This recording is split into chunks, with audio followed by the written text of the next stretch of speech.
right, what is up, Partner Up? Isaac, this is one that I've been foreshadowing for quite some time since I read this little article. I've dropped it on the pod a few times. Um, Oh, this, I'm Jared, excited, I man. feel like this is like Christmas for you because you have mentioned that Harvard Business Review article so many times. And then we had this conversation scheduled and we were super hyped about it. And then I think you were sick or someone was sick. We I rescheduled it. had COVID, Yeah. yeah. And then this one almost didn't happen today because we had some crazy so all those, hurdles, but here we are. This is a big deal. This is a big deal. This is with someone that I think fundamentally changed what I viewed the role of a salesperson or a CSM or someone really advocating for the customer. Mr. Brent Adamson, the author of the Challenger Sale, CB, Gartner, and now in a new role. Brent, welcome to Partner Up. Thanks, Jared. Appreciate it. Thanks for the build-up. I'm here to now under-deliver. I'm super excited about it. Y'all's expectations are super high, and I will disappoint. It's what I do for a living. Ask my wife. Hardly. I'm here all week. Was funny. We had Ecosystem Week a couple weeks ago, which was amazing. We had like 1,500 plus people there, and I was actually you were actually a topic of like, I don't know, a good 5-10 minutes of like Tiffany Bova and me, our conversation, talking about it, and she quipped that what did she say, Isaac? She said that she joked that whenever she left Gartner, they had to buy all of CEB and you just to replace her. That's probably right. She's pretty amazing. So it would take an entire company to replace Tiffany. She's great.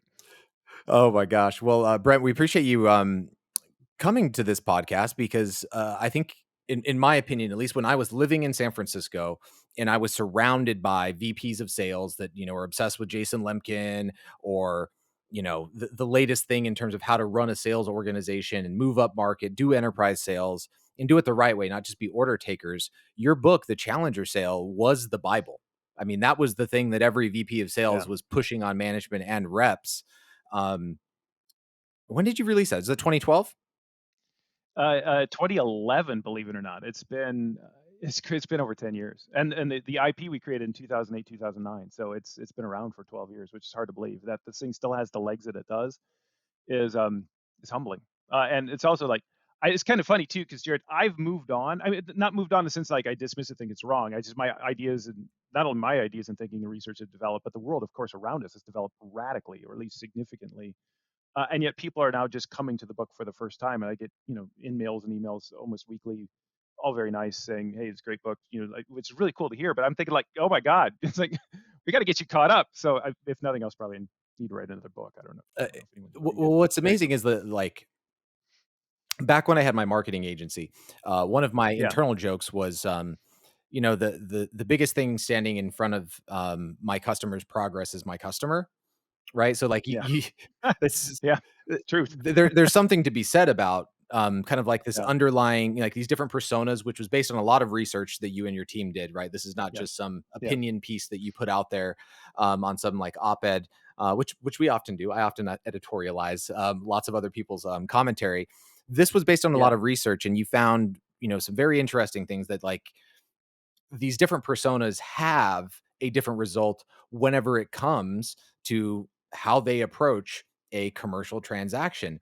And to summarize for those folks that, may need a reprimer, et cetera, tell us about the Challenger, persona as it relates to sales or customer, kind of at a high level. At a very high level. In fact, by the way, it's one of these things, like there's so many things I wish I could take back and do differently, but maybe one at the top of the list might be the word persona, because persona implies sort of personality type, or who I am as a person, innate characteristics that I'm born with. And that's really not what this research was about. It's a whole body of research. Started out with about 6,000-7,000 sales reps. We and people adjacent to this world have now collected data over hundreds of thousands of sales professionals over the years. But in doing a lot of analysis, if you want to dig, I don't think you do, so I'm not going to dig in there either. But the top line, the finding is this: that we found that virtually every one of us as a sales professional has this tendency to gravitate to one of 5 distinct profiles. Or subsets of behaviors that we tend to gravitate to, almost like a college major, right? If you go to university and you study something, you specify something, you have a major and a minor, and then you have general studies or whatever. That there's a subset of specific behaviors each of us gravitates to. in defining our primary posture when facing off with a customer. And we found that there's 5 of these, and there's 2 big punchlines. One is the profile most likely to be a star performer, most likely to win, and then the one least likely to win. Most likely to win is this challenger profile, who is specifically um, thinks about engaging customers in a way that challenges not them personally, right? It's not like, seriously, you wore that today. That would be just insulting. Like Matt Dixon likes to joke, we didn't call him the jerk, right? But a challenger challenges your mental model, challenges your thinking, helps you find new ways to make money, save money, mitigate risk in ways that you haven't fully appreciated on your own. They effectively know your business better than you know it yourselves, which is a high bar. So that finding alone, I think, was really helpful for a lot of people. The other finding was the profile least likely to win was what we called the relationship builder, which then set off this. You may be too young to remember it. I don't know, but it's like this. It was like scorched earth warfare in the world of sales thinking around. These guys say that relationships don't matter. I'm here to tell you that they do. And the whole thing kind of went off the rails because we never really intend to say that relationships don't matter per se. But if your relationship with your customer is largely based on building familiarity with your customer, hey, like, we go out to drinks in the old days in the 70s, or like I know who your kid, I know your kids' names and where they went to college, and I've called on you for 20 years, and we built this really strong personal relationship. What we found in our data is that familiarity alone is insufficient Shallow. to get that customer to grow with you over time, to make big decisions about their business that are going to change the way they operate. It's like, oh, I know. Yeah, it's like, he knows where I went to college, I should spend $10 million. It's just the math didn't work, right? So relationships matter, but we find relationships matter really when they're based on this idea of challenging, based on insight and helping customers think differently about their business. And that's more than a nutshell. It's like a really big nut, but Yeah, it's a nutshell. There you go. would you say something like trust matters, but trust is also locational, right? So like there's certain people I would trust to watch my kids, right? And there's other people whose Yeah. opinions on software I would trust, and those rarely overlap, you know? It's interesting, Isaac. So I've struggled. I've been doing this in sales, at least sales and marketing, for almost 20 years now, and I've always struggled with the word trust. Not because I think it's irrelevant or unimportant, because just the opposite. I think it's critical. But I also find that the word trust is almost like this. It's almost like this empty vessel into which you can pour anything, right? So even when I started 20 years ago, the idea of a trusted advisor was already well known then and well written about.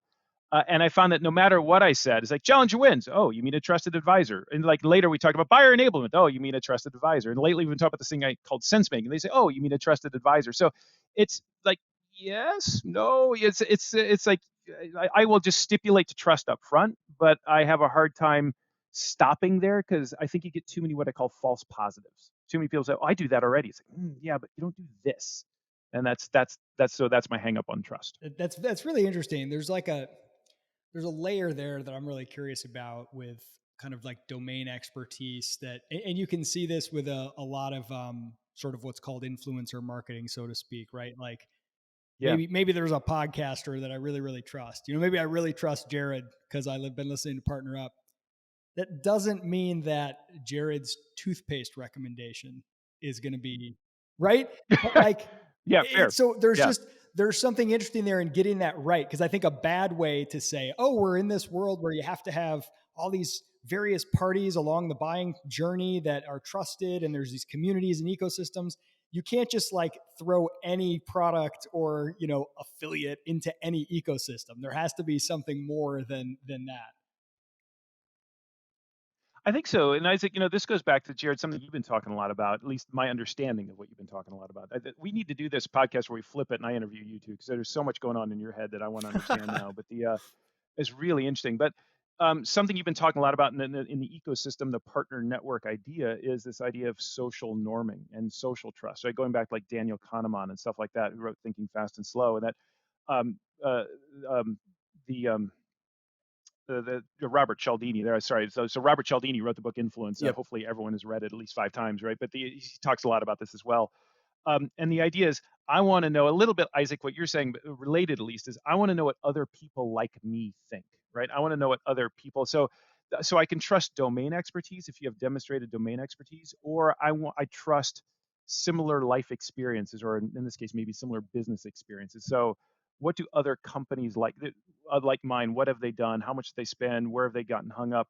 I think you guys have seen this in your careers too. Is like the single most frequent thing every executive ever wants to know, it seems, is what do other companies like mine do? They want benchmarks of some kind. It's a really interesting thing. And that somehow, Jared, I think ties into this partner world as well, is because when you start thinking about these partner communities or ecosystems, and particularly I think the word communities, which has come up so much, that's part of my new job, in fact, at a company, ironically, maybe called what's definitely called ecosystems. I don't know if that's ironic or not, but is I'm part of what I'm doing is building communities. And I think there's something I've been thinking a lot about is Isaac, your point about trust, and Jared, something you've been talking a lot about is like, how can I connect people to like-minded people with shared experience, but then to sprinkle a challenger on top of it, then take that entire group and push them forward in ways none of them had expected.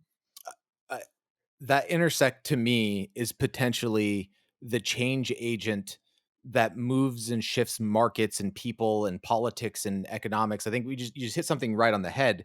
And that's that Yeah, in the midst of a great change, everyone's bullshit meter gets a lot more sensitive, yeah, right?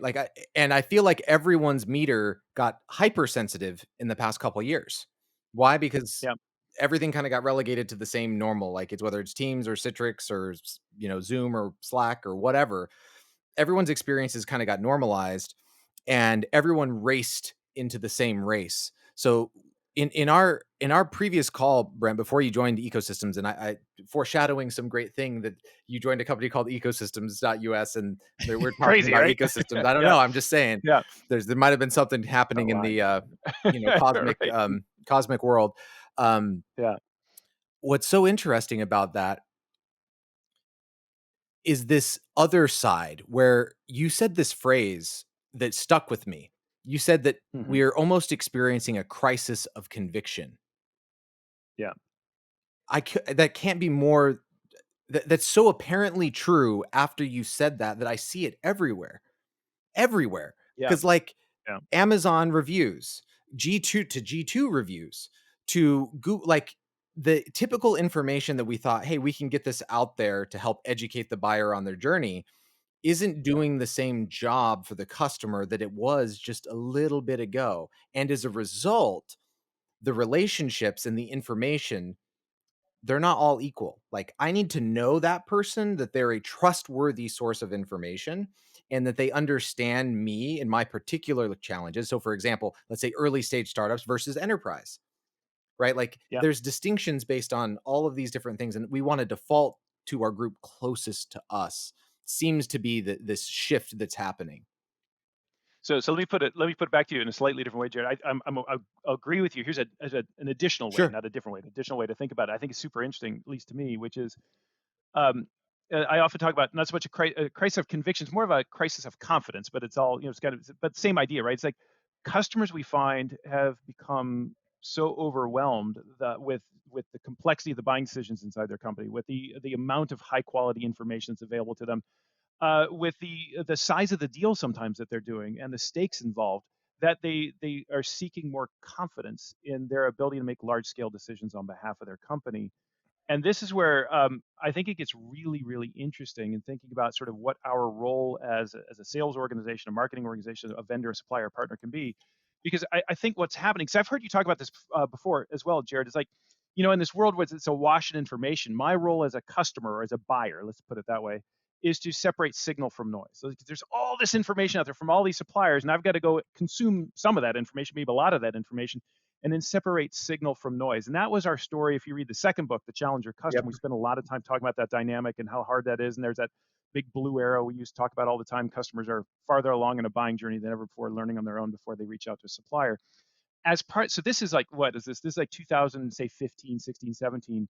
In that era, this is when you remember content marketing came out of nowhere and everyone jumped on the content marketing bandwagon. We all got Martech. Scott Brinker built this, thing with all the logos on it. Scott's amazing, right? And everyone started just spamming the world with more content than ever before in an effort to become a thought leader. And that's how we're going to differentiate ourselves, by becoming a thought leader, and standing out in the eyes of our customer. Well, what's happened is effectively over those years, we've all collectively sort of flooded the market or the marketplace of ideas with not just high quantities of information, but I would argue high quantities of high quality information. There's just more data, there's more insights, there's more research out there than ever before, including challenger based insights that we've been part of, sort of thing. And 12 years ago, that was differentiating. Today, that's more noise. That's just more, like, but it's not so much separating signal from noise. I like to ask people, like, what do you do when it's all signal? What Yeah, do you do when it's there's a table massive stakes. amount of information out there, right? It's like everybody's saying really smart stuff, which is great because it's really smart. But now the quality of the information is no longer an effective criterion upon which to make a good decision. So I think this is where, like, so what do I fall back on? Well, what do other people like me think about? What do other people, what have they decided? It gets really, by the way, you want to go down the rabbit hole really far. What do you do when the people you're relying on to say, well, what do they think? It turns out they're just as confused as you are, and then kind of nobody knows, right? This is, I think, kind of where we are today, which is because that, I don't know, knee jerk is unfair, but the logical, almost the rational reaction as a customer in this situation where I lack confidence. I did all this research and due diligence. I've talked to all these experts. I've gathered all this data. I've run this analysis. Like, crap, I still don't know what to do. You know what I do? I gather more information. That's my knee-jerk reaction. It's like, I better go do more research and more due diligence. And so what happens is deal cycle times, buying and selling, they get lengthened. Deal sizes get smaller as people become more risk averse, not because they're afraid, what I suppose now they're afraid of inflation in the economy, but they're also afraid of just like making a bad decision. And so everything kind of gets gummed up. And I often used to say to a good friend of mine who was a head of research at Gartner, his name's Eric. I used to say, Eric, it's kind of amazing to me that commerce still happens at all. And he would always, his reply was always, Brent, you're an idiot, which is true, by the way. He says, of course, commerce is going to happen because people have to replenish, things get broken, I got to expand. Commerce is still going to happen in this world. But it does make me wonder how much more commerce could happen if people just felt more confident in their ability to make larger scale decisions on behalf of their company. And this, to me, Jared, is where I'm trying to figure out, like, what is all of that? So that's a narrative I just laid out Yeah. for you, right? How do I take that narrative and put it in the context of what you're talking about now, which is this idea of ecosystems and partners and communities? Somewhere in There, there's some there, magic, and that's part of there's my something job now, to interesting figure that all that out. Brant, I love how you said it's not just that there's too much noise. There's too much signal, right? It's like, how do you separate the signal from the signal? Yeah, right. And I've been thinking Yeah, a lot about product-led growth, the pros and the cons of that framework. And I think, like, done well, it's a yeah, phenomenal framework. But one of the reasons I suspect it's very, very appealing to founders in particular, startup founders, is because they see what you see. The content game is so freaking competitive now. And they're like, how am I yeah. supposed to go out there and my go-to-market strategy by having this incredible resource library and I'm publishing books and podcasts and just to compete? How about I just focus on my product and my product just does its own marketing, right? And they see it as kind of like Yeah. I don't have to compete with all that content. And I think if you're approaching it that way, you're probably going to struggle because products don't just magically sell themselves. But I think there's something to that Right. insight as well, that like the overwhelm and the sheer level of All right, Isaac. So, competition. so, so now you're going to get me on my soapbox. All right. So I got to be, it's like, oh God, who's got time for this? Nobody, right? But so there's always an interesting sort of parallel story of what's happening in SaaS versus what's happening everywhere else out, particularly in traditional enterprise sales, right? And so, like, SaaS to me is always this weird place where it feels like SaaS is both 10 years ahead and 10 years behind simultaneously. It's this weird thing that's going on here, right? So what we today call product-led growth, if I just have a world-class product that's highly differentiated, no one's ever seen anything like this before, and it's well-tuned to customer needs, that thing's going to freaking sell itself. Welcome to about 1997, right? Because this is what was happening in traditional companies where everything was product-led. We just didn't call it that because that was just business, right? It was just like that's how you had world-class products. And what happened in the late 90s into the 2000s was those products through things like cheaper commodities, competition from China, IP getting loose out in the world, lots of different reasons led to fast followers, cheap imitations, very rapid replication of products. And so what happened in the late 90s, early 2000s was product differentiation as a reliable strategy. That window of opportunity began to close and close pretty rapidly. It became harder and harder and harder to economically compete on just your product alone. So what happened was companies said, well, crap, I need something more than just an individual product. I know what I'm going to do. I'm going to take 3 products, snap them together. So 1 + 1 + 1 = 4. And I'm not going to call it a product. I'm going to call it a solution. And so now I've not seen the products, and I'm not competing against. So it's like now it's your products, your individual products against my solution, and my solution can solve more customer needs than ever before. And because it's all put together, I can sell that at a higher margin but a lower price, and everybody wins. The trouble is, everyone jumped on that bandwagon. So now I wasn't just competing on products. Now we're competing on solutions. And the best stories here be things like FedEx versus UPS, right? One started with trucks and one started with airplanes, and they grew and grew their solutions to the point where they met in the middle, and now they go head to head across stores, overnight, you name it, they go head to head. And so now they're both world-class companies, but they're just as commoditized now as they were before. They're just commoditized at a higher level across not just products, but solutions. This is when Challenger hit.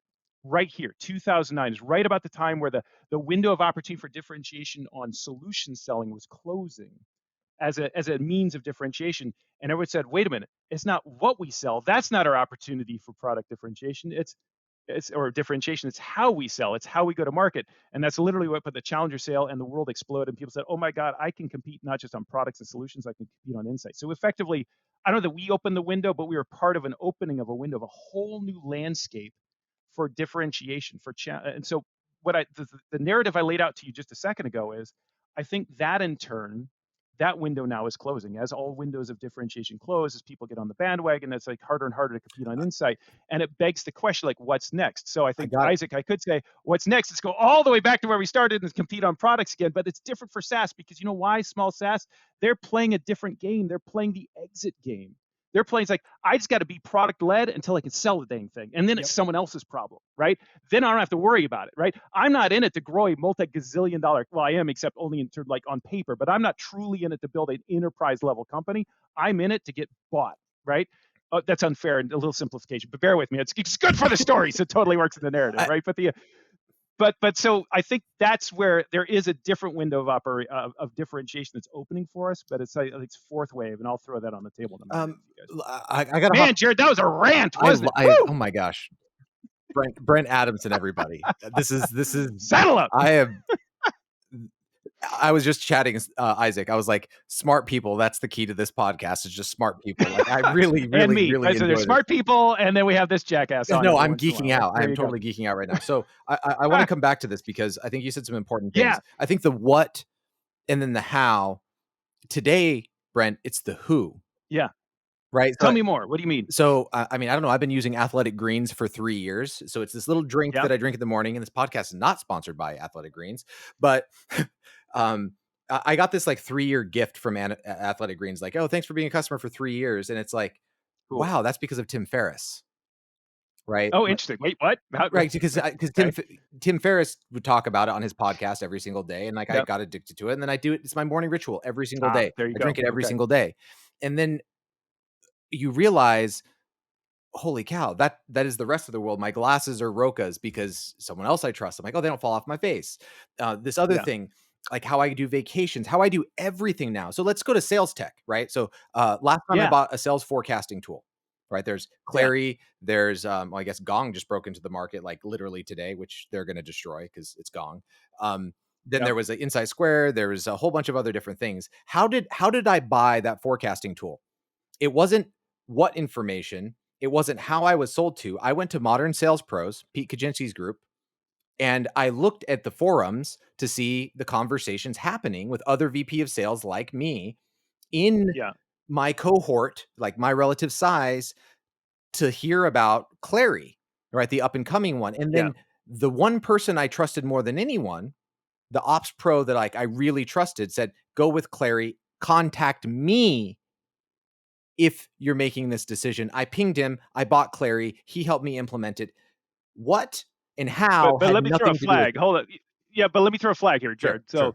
And I say this with deep love and respect. But what you just said is I bought Clary. What you did not say is we bought Clary, and that's actually really interesting, right? Because I think there's a number of things at play here. So when your original list of not Soylent Green, but the other, the art, what was Athletic Greens, saying, really right? good. Yeah, Athletic Greens. Thank you. Yes, God, so I'm not sponsored either, but the Athletic Greens. I should know this. I'm just not cool. I don't know cool things. But I was like, but like the Athletic Greens, the glasses, all those things are individual consumer purchases. These are made by a person, and I think it plays out there. And I think when you're a small but very important company making decisions where you're buying Clary yourself, that's fine. But what happens now when 16 other people at your company have to be involved in the Clary decision and sign off across IT, across procurement, across data security? Then it becomes a different animal altogether. Hold on, aren't we saying the same thing though? So hold on. So let's go from like the solo challenger to the challenger team. What if an account executive is actually gathering the wagons and bringing the team to the table to battle the IT overlords that are trying to say, not another tech tool, right? Like we can't integrate this. And then Yeah. working with the marketing org on here's how the way it's going to impact blah, blah, blah. And then the legal team, like to me, the best Yeah. salespeople and partner people actually bring a team to help solve that customer's challenge. Because why? They're a team making that happen. And if there's 16 people in that buyer's committee, show me the account executive that can truly influence all 16 of those. Yeah, good luck. This, by the way, is like early days where challenger customer came from. Right. This idea of consensus building, right? That's where, in many ways, I think it was an important moment for no one cares, but for me personally, my research and the teams that I worked with, which is we shifted really from studying studying selling to studying buying, because that's where all the complexity is. But if I may, there was so I show up with 16 people to provide help. So that's the 16-legged. Actually, I guess that's technically that's the 32-legged sales call, right? So that's a lot of people. The guys at FedEx one time called that the school bus sale, where you like to have so many people showing up at the customer that you literally have to rent the school bus to carry them all. And he was only half joking. But if I may, I'd pull a different word. He said, I bring 16 people to help. What if I change your statement to I bring help? In other words, what if I take the 16 people out? Maybe it's 16, maybe it's not, maybe it's 8, maybe it's no people at all, maybe it's a freaking website, maybe it's a tool. I don't know, but one way or another, the thing that I'm doing is I'm bringing help. That's where you and I think would align. Do you 100%. Do you see? Because I kind of see different things happening in these sort of buyer journeys and the way that this stuff is happening on the B2B level. There's obviously, for a larger tool that's going to affect a lot of people and that's at a larger price point, there's going to be some department head or some group of people that are signing off on that. But there is a proliferation now of tools that are either they're low enough price point where the individual contributor can just sign off, can just buy them without anybody signing off. Or I see this a lot. The individual contributor likes something so much that they just do it. And they're like, hey, I've been using my personal Notion account, and now all these other people on our team can we just get Notion for the teams? And there's this bottom up that forces the manager to say, fine, we'll use Notion because half my team already uses it every day. Yeah. So Isaac, I spent enough time digging the SaaS industry. Let me give SaaS some credit, right? Because I think exactly what you see. So there's two ways to solve. There's probably more, but there's at least two ways in my mind I can solve for this really complex problem. Like lots of people buying a complex solution. One is to teach and train sales reps, sales professionals to sell into the complex sales. Mostly what I've been doing. The other option isn't a sales approach. It's a business strategy, which is how about I just take the thing that I'm selling and make it freaking simpler, right? So maybe instead of making it an enterprise thing, I make it a tool, a product, a software package for a person. And maybe instead of selling it at the company level, I sell at the individual level. And maybe having a price point of 600,000 or even 6 million, I have a price point of 600 or 6,000. So I make it smaller. So effectively, I de-risk the thing that I'm selling by simplifying it, and then I land and expand, right? But which has that's a whole nother podcast of how the hell you do that. But I think right. So one way to solve for this set of challenges, exactly Isaac where you just landed, is I solve it through product led. This is where product led comes back.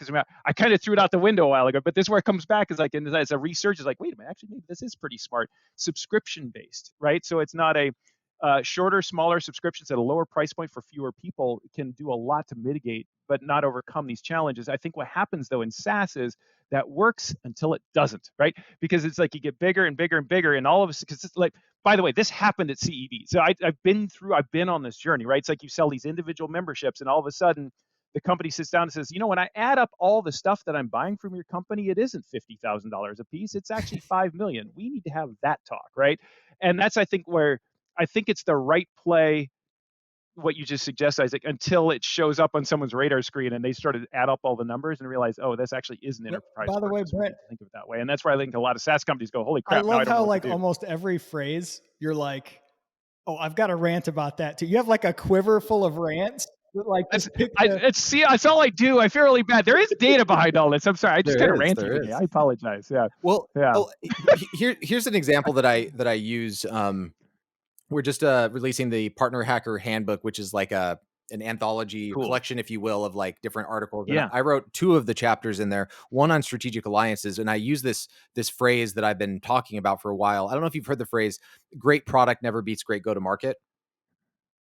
Not the phrase specifically, but I think I'd buy that. In fact, I would buy that. Yes, I'd 100% buy that. I'm on board. Right. Yeah. So like it's Yeah. something that was circulating in product channels that I was a part of, right? Like CEO Yeah. throwing that out to product leaders being like, "Hey, you got to work more closely with go to market because great product never beats great go to Yeah. market." Well, here's a Yeah. great example of that we were just talking about in PLG is HipChat, Atlassian's product versus Slack, Mhm. right? Mhm. Same thing. I mean, like literally PLG kind of same thing, but then Slack layered on that usage model and nailed getting a handful of people in at a big corporate and then upselling and driving that thing. Okay, great. Awesome. Good job, Slack. $27 billion outcome. How could you argue that that's a failure?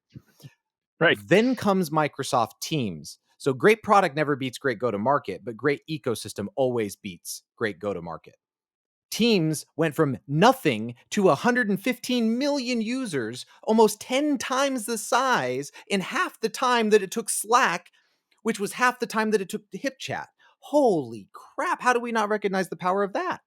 That's what all those I interconnected relationships and so tell centralized me. billing, right? So that Yeah. that unified, like, hey, we're already doing billing with you. You're already Microsoft's already on your paper. We're already past IT. Yeah. We're already There you go. past Yeah. legal.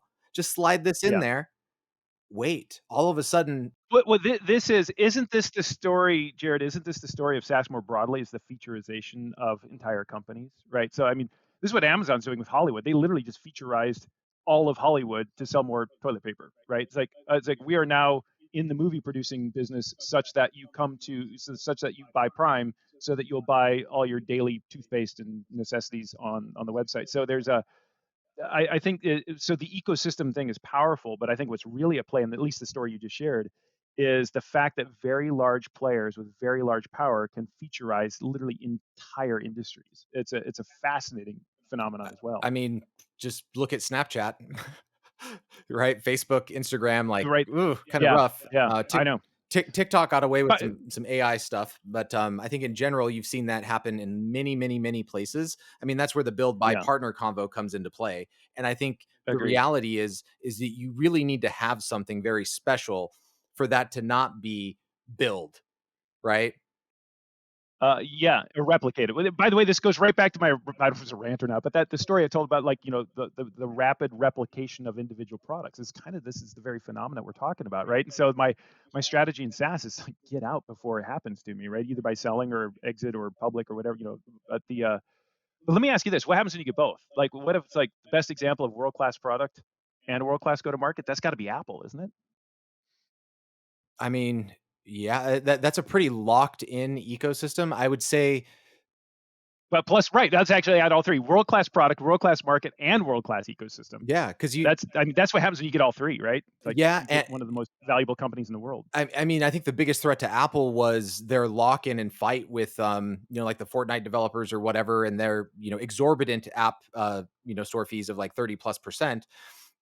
Yeah, And then now in the latest releases, you can actually redirect someone in app to go sign up for your product and Apple won't take that cut. So like if you just want the convenience of Apple yeah, Pay, you'll take the cut. If not, you can actually get new signups.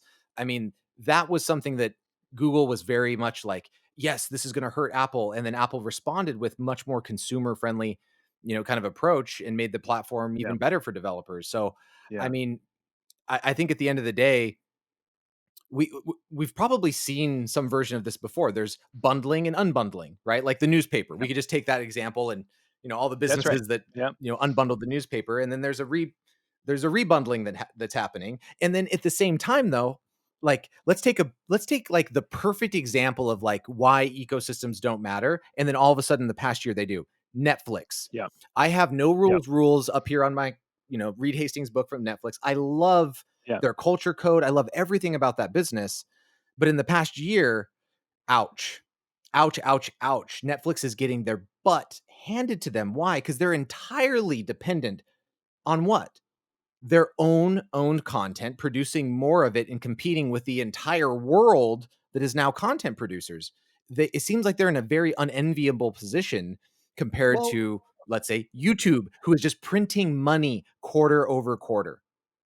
well, it's because Netflix doesn't own the rails, right? So they are not vertically integrated. This is, I think, one of the most interesting things. Like, Scott Galloway talks about this on the Pivot podcast, is the potential acquisition of Roku by Netflix, for example, right? So that again, I have a route to market other than going through my, in fact, the direct competitors, which is a pretty crappy place to be. Well, I would take a disagreement with that because there's no network Yeah, effects of Netflix, right? But with YouTube, there are network effects. Every viewer can be a producer, which can be a subscriber, and then you have that view share. Like there's I'd compounding agree with that too. interest.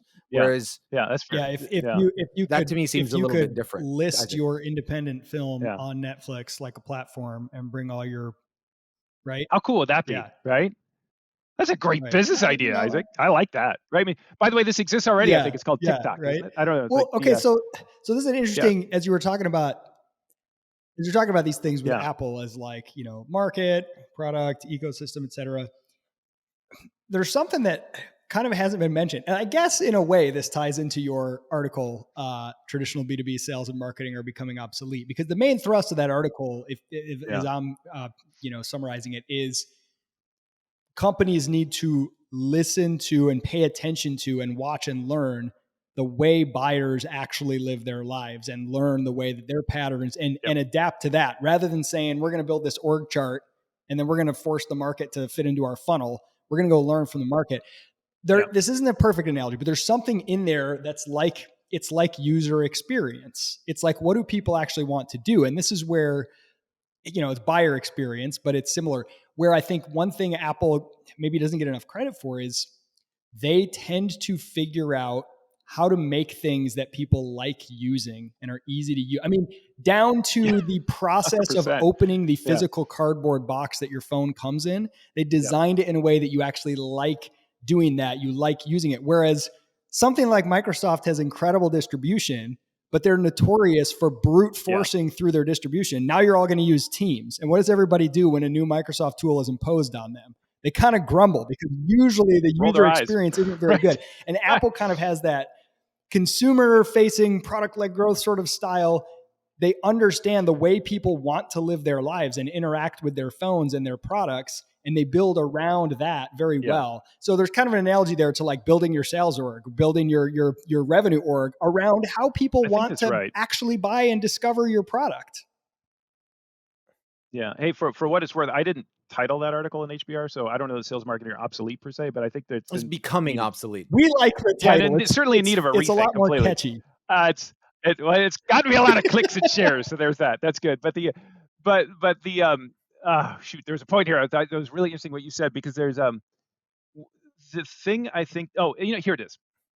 The thing that you're talking about here, Isaac, which Jared actually I assume is all over your thinking and you think about things too, but I don't hear you mention as much. So I'd love to see how it folds into so the words, the ideas, the concepts, the important trends. You're talking about things like communities, ecosystems, partnerships. What about experience? Because that's the other one I would throw into that bucket of like the customer experience, the overall experience. Because Isaac, that's I think where you're landing. What Apple has done among other companies is to really focus on how does our customer experience our company or maybe experience our ecosystem, with Jared Zayed put those two together in a really interesting way, or experience our community from soup to nuts from the very beginning, that first time that they just barely touch into that world to ultimately the land and expand and purchase and all that kind of stuff. I think particularly the world I come out of is largely the world of sales and marketing. Marketers, yes, salespeople, sales leaders, they're not thinking about customer experience. I was going to say at all, but that's a little unfair. But that's not, if you ask them their top 5 priorities, the top 5 is not going to be customer experience for most of them. Well, I think, Brent, in response to that, what I would say is going to the only analog for ecosystems and this emergent order of businesses interoperating with this mass market of partners and communities is Yeah. ecosystems in nature, ecology. And Yeah. Yeah. there is this consumption of stuff in ecological systems, right? So there's an Yeah. exchange of energy and matter. Um, and then, but the concept of an ecosystem, something is preserved, right? Yeah. Like there is more than just the exchange. There is a more efficient exchange.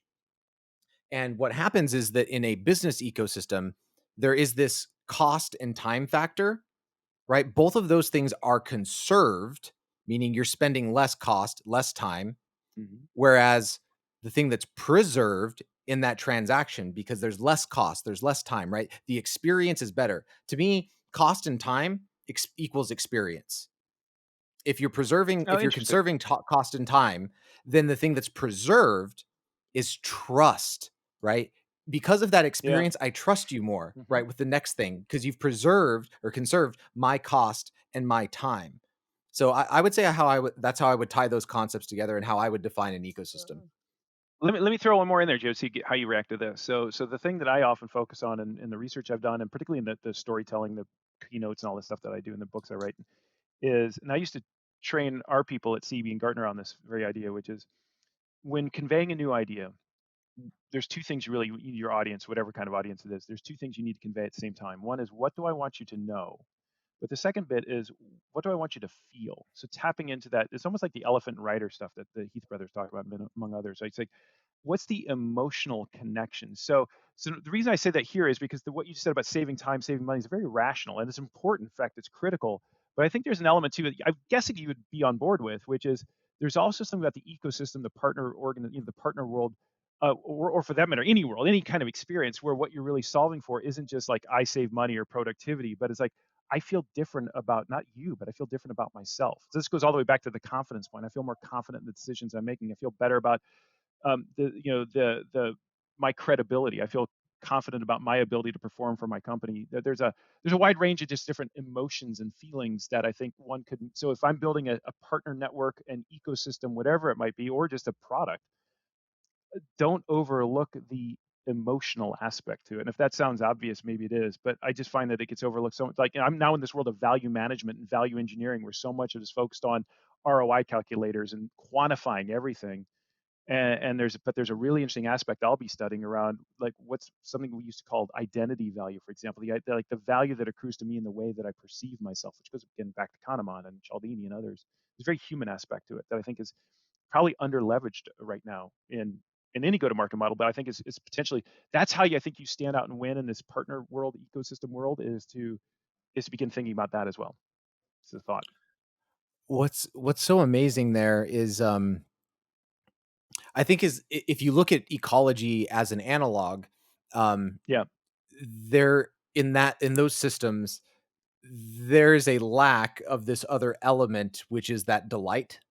Right? Or yeah, that, yeah. maybe even addiction if you were to look at, like, other things too, right? Like, That's fair too. Yeah, there's yeah, all sorts of stuff that we can buy that, like, there really isn't these cost and time factors considered. yeah. So I think you bring up, um, a very important point to experience that needs to be reconciled in B2B SaaS alongside everything else that we've been talking about, Brent. And Yeah, that's, I'd agree. everyone's looking for that today. Everyone's looking for that today. Um, 100%. It's like B2C marketers, to be fair to them, this is like literally what they've been doing for centuries. Or I don't know, centuries, but for like this, like business to consumer marketing, like individual consumer products, it's all built on emotion. Not all, that's a little oversight, but there's a lot of it's built on emotion, right? It's like, why do we wear the clothes that we wear and want the brands? Because it makes us feel good about ourselves. And I think that, why would that not, it's not the only thing that works in B2B, but let's face it, humans are involved in B2B decisions. And I think there's a whole dimension that we tend to overlook because we run right at the business case or the ROI, whether it's individual companies or partners. well, I mean, that's where community and partners and, like, the cool people, right? Like, Agreed. if you can make that purchase and by proxy, like, you're Yeah, part of the cool crowd, it's like, "Oh my gosh, only losers yeah. use that." Like, Well, then all of a exactly, and I sudden it think goes full that's circle. that's the magic of community. That's a really good articulation. I think that's really what community is what it's doing. Is it's actually it's the one really reliable card in our deck right now to play on the emotional side, of belonging, of assurance, of social proof. Those aren't uh, like that's not changing what I know. I tap into community to change how I feel, Ooh, and gosh, that's a that's a one-liner. really That's a right. Brent Adamson Yeah, one-liner, people. yeah, I use that one a lot. But it's a good one, right? That's a good one. Right? It's like, but I mean it sincerely. As much as it may sound canned, I really do mean it sincerely. It's like, that's our opportunity. Is not just focus on changing what our customers know, but changing how our customers feel. And there, Jared, I'd say specifically not how they feel about you, because that's, God bless it. That's how a lot of salespeople say, I need to change the way they feel about me and our product, our brand. No, no, no. This is like, how do I change the way they feel about themselves? Bingo. And by the way, that makes us not just better business people, it just makes us better people. It just makes the world freaking better. And I mean that sincerely. So that's No, sign me up for that. one of the That's where I'm areas going. I see so where you could see this so clearly is developer communities, the way that they feel about certain Yeah. programming languages or certain tools in their stack or certain there, it's not only this tool works, it's I am going to feel a certain way if I'm the kind of person who's a part of this community utilizing this tool. There's Yes. something more than the utility that comes with it that makes them feel better. I belong. I have a Yeah. tribe, Yeah. right? Yeah. Super cool. That's That's our opportunity. It's in front of us right now, I think. How do we make people in a world, this very dislocated world where we all feel a little bit adrift, we all feel uncertain, we all have this, crisis of conviction and confidence. I just like, I kind of want to feel anchored. I kind of want to feel like I belong. I mean, am I projecting too much? But it's like, I think no, we all want to no, feel a little Brent. bit better about like, this is my place and this is the place from which I can make good decisions that are good for me or my family or my company. It's like just bring a little bit of that goodness back in the world. And if it seems like we just went to planet Mars, I actually do think, and if I could start making bar charts that show this, all the better. But I think that's the opportunity in front of us. And what's cool about it is it has really awesome externalities attached to it, which are all on the positive side, or at least largely on the positive side. We actually literally can make the world a better place by selling it a better way. Brent, do you happen to know our mission statement? Have you heard that in any of our stuff before? Actually, I don't, Jared. What Okay. is your mission statement? So it's funny that you said that because like I would have never thought this would have been like related to B2B or business at all. But Yeah. it truly is based on what you just said and kind of the thoughts that we've had. It's to build a world where everyone can win together. Yeah. Let me add it. It is, right? So I'd add a tagline to that if I could, because I've been thinking a lot about these kinds of ideas. And this is, I don't know if I ever write a book on this. I don't know if anyone would ever read it. So I don't know if I can write it. But the tagline to me is always in parentheses, oh, by the way, you have to mean it.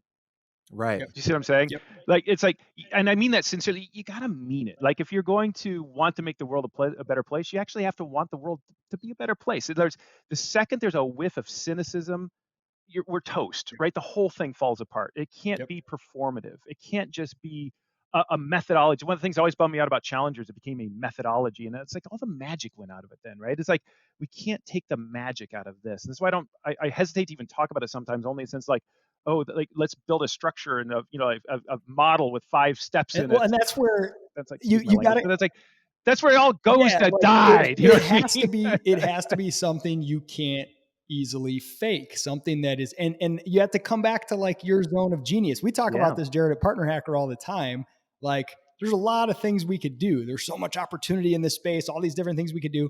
But what are the things that literally no one can compete with us on because they're so unique to who we are?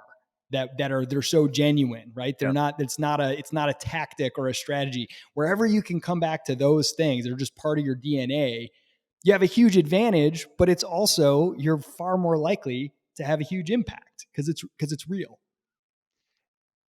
And this, Isaac, so, I think about now, let's just going to button this one up, but you think about particularly the new sales professional, someone right out of college or in their 20s, getting a new job, and they're like, or in someone maybe old, age is less important, but someone new at this, right? They're going to be focused on what do I know and what do I need my customer to know, right? It's like they're going to go through the product training and they're going to go through the features and the benefits because they don't know any of this stuff. By the way, I'm kind of in that boat right now with my new company at Ecosystem. I'm just literally trying to learn the product we sell, which is very cool, by the way. But we overlook the fact that, oh wait, we're all still human beings. Oh wait, I still have to relate to this person and build their confidence in themselves. And those tools are tools hopefully we all carry with us already, right? And so we over-index on the things that we don't know, trying to build that skill, and under-index on the things that we have already access to in our toolbox. And there's a little bit of feedback for anyone out there trying to figure all this stuff out who's new to it. It's like, don't forget the fact that you're already good at 90% of what you need to be good at. Brent Adamson, everybody bringing it home across the finish line. Brent, with ecosystems.us, your new role, you're this intersect between customer and sales and partnerships and ecosystems. And then also, challenging me to think like, hey, it's not just about these ecological things of, blah, blah, blah, blah, blah. There's also this human component. Wow. This is one for the ages, one of my favorite pods. And I can't wait to do more with you because I think we need round genuinely 2. are trying to make the world a better place. I think we are 100%. And I just like to learn and share and study. And so if you want to join me at, what we're doing in value management over at Ecosystems, come on the journey with us. I can't wait. And it's just funny because you guys are talking about ecosystem. I just joined a company called Ecosystems. There's got to be some weird kismet going on there that we need to figure out how to manage. So that's all good. But thanks, guys. I really appreciate it. Amazing. All right, partner up. We'll see you all next time. This is one to share. So share this one with your CRO that read this Challenger sale. We look forward to seeing them. All right, we'll see y'all next time.